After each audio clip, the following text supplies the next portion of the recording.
A black Pacific night. A Gato-Class submarine slides in at periscope depth, 6 bow tubes set, 4 aft waiting like a second fist, diesel breath fading as batteries take the load. The skipper breathes once and says, "Fire." A ladder of 21-inch torpedoes runs low and fast into the Convoy's ribs. A freighter erupts, another buckles, a third staggers, steam howling as bulkheads scream. Escorts charge, searchlights combing the spray, but the boat snaps her stern around and throws 2 more fish down their throats. That is the shock. An American Gato carried 10 tubes and about 24 reloads, enough steel to tear the heart out of an entire convoy in one night, if nerve and navigation held. It wasn't theory. It was doctrine refined by air search radar on the mast, and the torpedo data computer glowing like a small sun, a fire control brain that turned bearings and speed into clean geometry. Torpedoman Second Class Joe Benson, Kansas farm kid turned steel whisperer, checks gyro angles in sweat and diesel, and whispers a fast prayer, then does what the Navy trained him to do. The smell is hot oil, acid batteries, coffee. The deck plates tick as depth changes. In the convoy's wheelhouse, a Japanese officer sees wakes sliding in from impossible angles and knows this is no pinprick raid. It is a system patient, merciless, American. The boat reloads in the dark, electric motors humming, and circles for another pass while the soundman counts screws like beads. In one night, a handful of enlisted men and a lieutenant commander move more iron than some squadrons afloat. A signalman wipes salt from his eyes and grins because the math works. 10 tubes, 24 fish, radar to find, TDC to solve, nerve to close. What kind of country builds a machine that lets one crew do this much damage and then sends hundreds more across half an ocean? The kind that fixes problems fast, trusts young leaders with grim authority, and means it when it says freedom must arrive on schedule. The sea keeps the receipts. The submarine writes them, one detonation at a time, until even the horizon smells like burned bunker oil and victory feels like math done right. A perfect shot thuds and dies. The control room goes quiet except for fans and the thin whine of the TDC.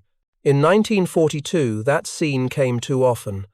Torpedoes ran deep, magnetic exploders detonated early, contact pistols failed, confidence bled away.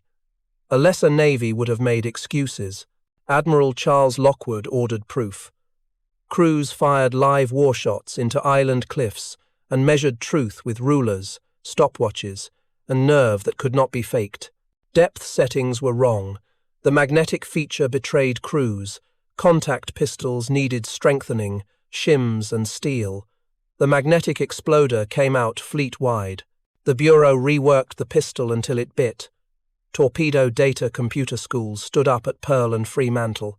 Fire controlmen drilled until solutions felt like second nature in a storm, and the hand wheel felt like part of the wrist.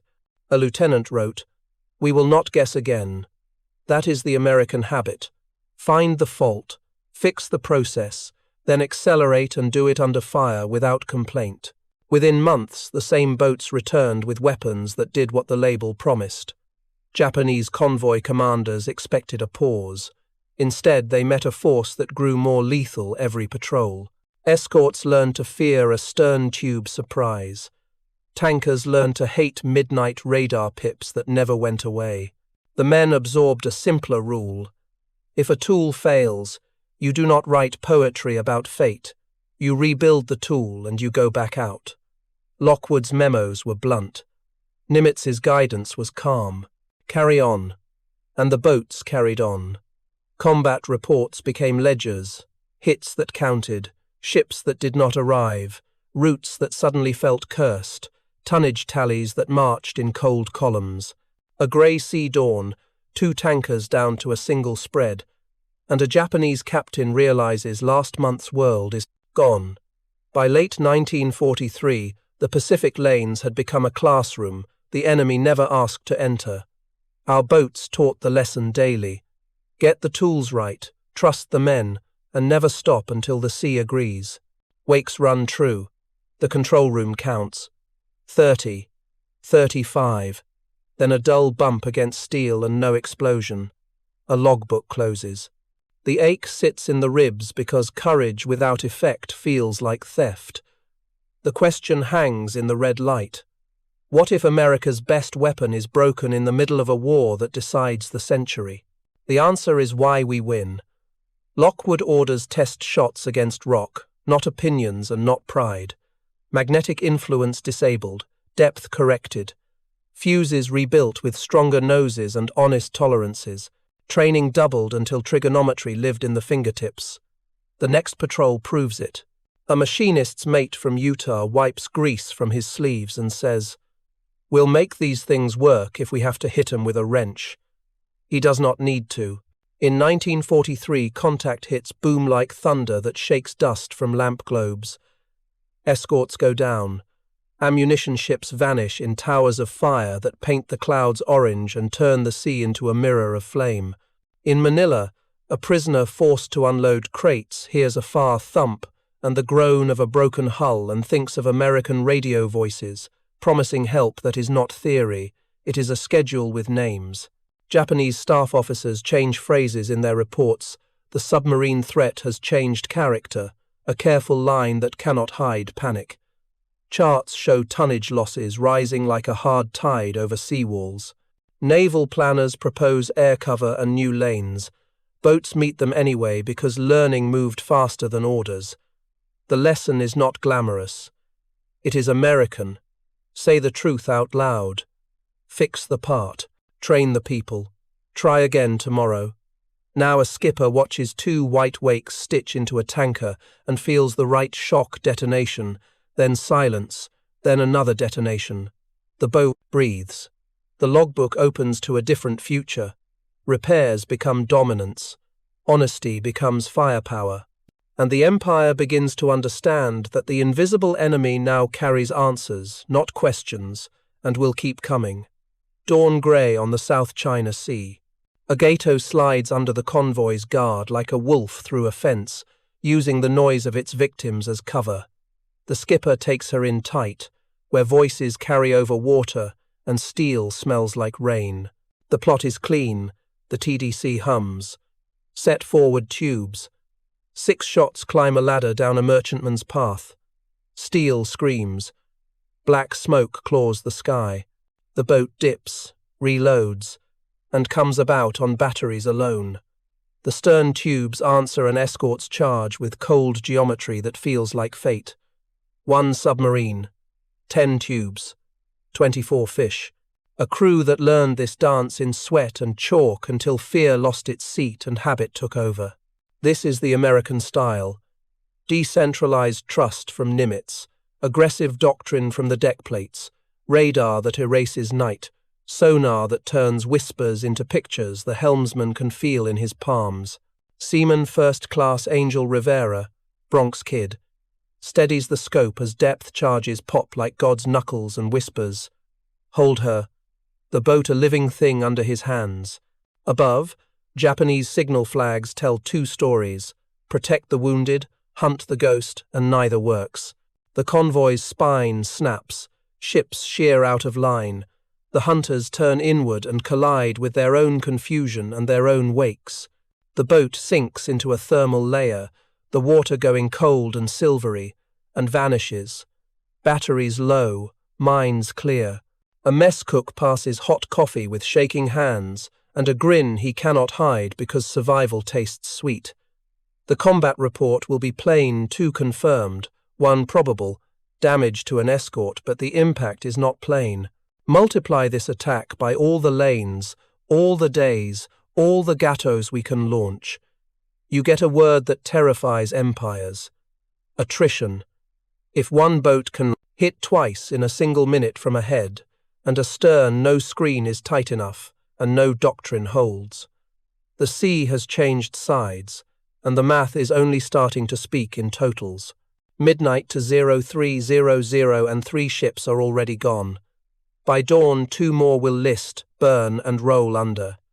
That is 1 patrol, one crew, one set of watch sections rotating through fatigue and focus. Now, scale it.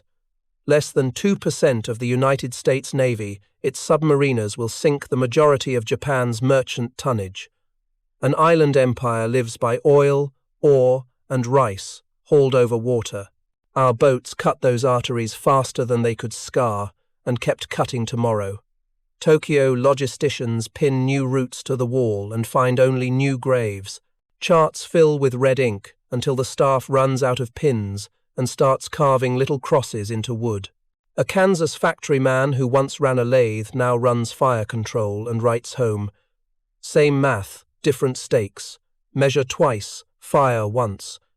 American industry feeds the sea with more boats, better radar, sharper crews, a feedback loop that shortens the time between mistake and mastery until excellence looks ordinary. Escorts start to fear the sudden stern shot, the unseen afterthought that turns pursuit into wreckage and bravery into bubbles. Convoys shrink, sailings cancel, warehouses empty, blast furnaces cool for lack of ore, and labourers go home early to dark apartments. Refineries sputter without crude, and ration lines lengthen like shadows. Holy shit, truth. A single boat could blot a convoy. The force as a whole blotted an economy. The boats did not need parades. They needed fuel, torpedoes, coffee, and orders. They got them. The tempo rose. Reports from Fremantle and Pearl became terrible in their simplicity. Departed, attacked, returned, departed, attacked, did not return. The fallen were honoured. The mission did not change. By late 1944, the chokehold had rhythm. It was not flash. It was pressure, patient, unspectacular, and merciless, the kind that turns steel brittle and plans into excuses. Victory lived in tons, not speeches. Hulls sunk, gallons not delivered, men not fed on far islands. Fate felt like arithmetic, final and cold. A bauxite carrier vanishes in the Bashi Channel. A week later, a tanker disappears off Palawan.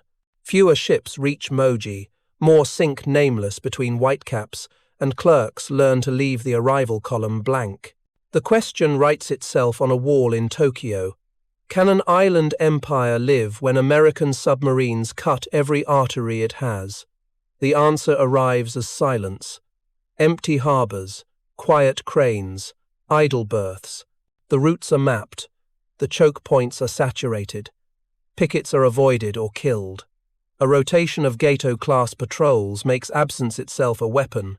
No ship today, no ship tomorrow, no ship next week.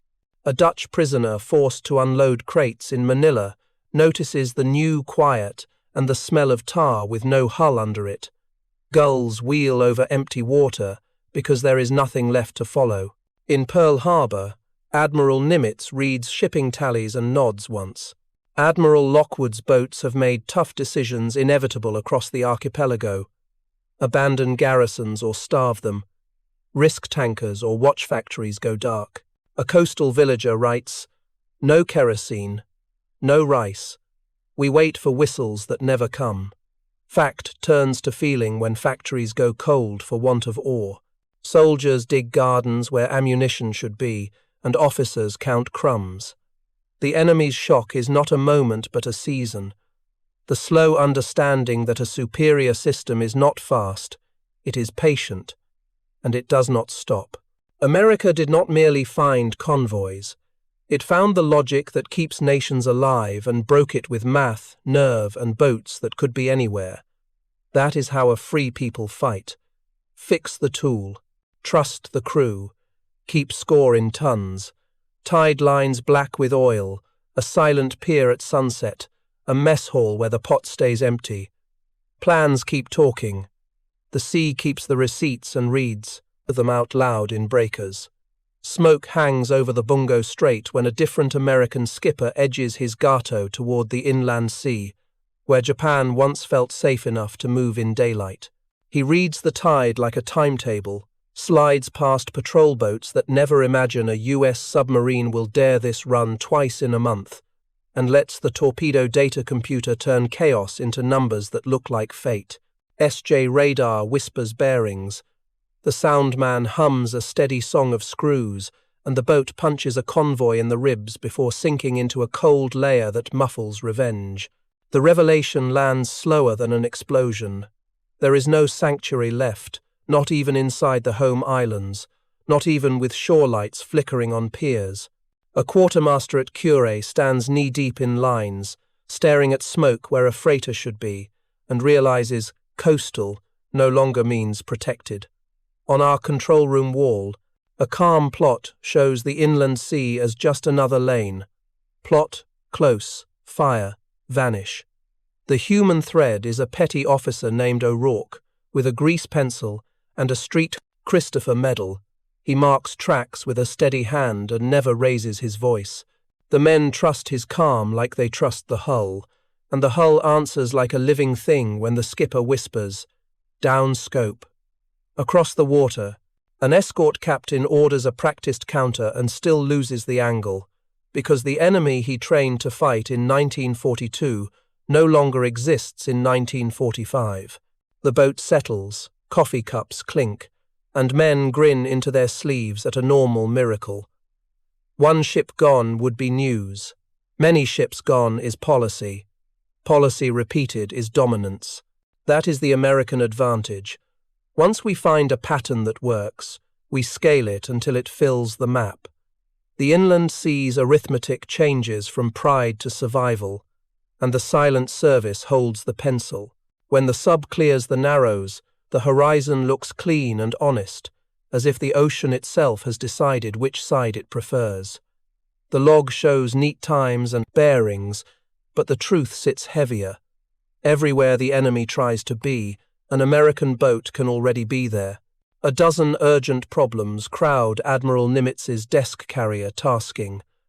Island airfields, ammunition lifts, yet the quiet revolution under the surface keeps momentum because he refuses to smother it. He trusts Admiral Charles Lockwood to run the torpedo war like a craftsman and a judge, and Lockwood earns it with blunt memos, cliff tests, and schools that turn fear into skill. That partnership becomes a national habit in miniature. Give a competent person clear purpose, shield him from noise, measure him by results. In a Fremantle wardroom, a skipper lays a patrol report on the table, the ink smudged by coffee. The numbers are right, the method is sound, and the flag officer says only, "Carry on." Every rank feels the lift of that simple sentence. A fire controlman swears he heard the boat breathe easier the day the bad exploder came out. A radioman swears the whole ocean heard it when Nimitz nudged the torpedo bureau to do better. This is not romance. It is management, American style, in a war where mistakes cost lives and indecision costs futures. The human piece is a chief named Lewis who can fix anything, and a navigator named Kim who threads a periscope through a destroyer screen at dusk. They trade a joke at 2 and never miss at 2:10.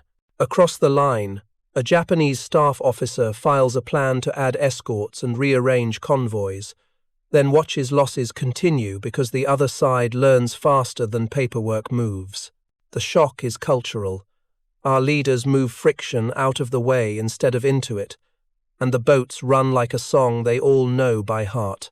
When the sub noses into Pearl, the pier gang takes her lines, and the skipper hands up a ledger that reads like a verdict: targets engaged, ships not arriving, routes now useless. No speeches, no mystique, just a system that lets courage compound. That is how America wins.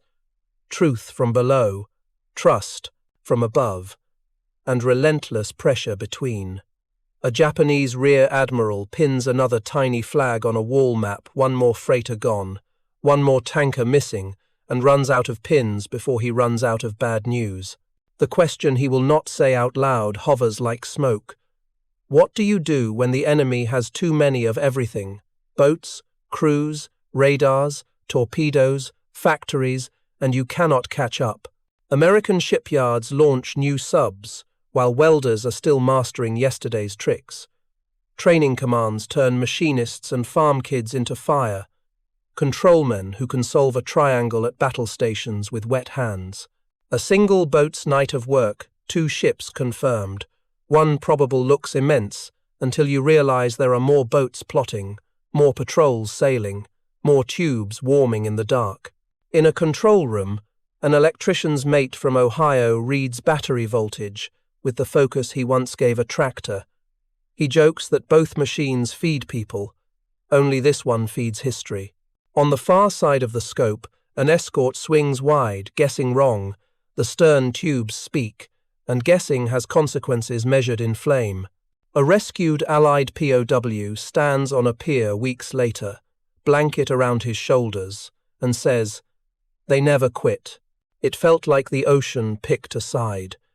The enemy's shock isn't a single gasp.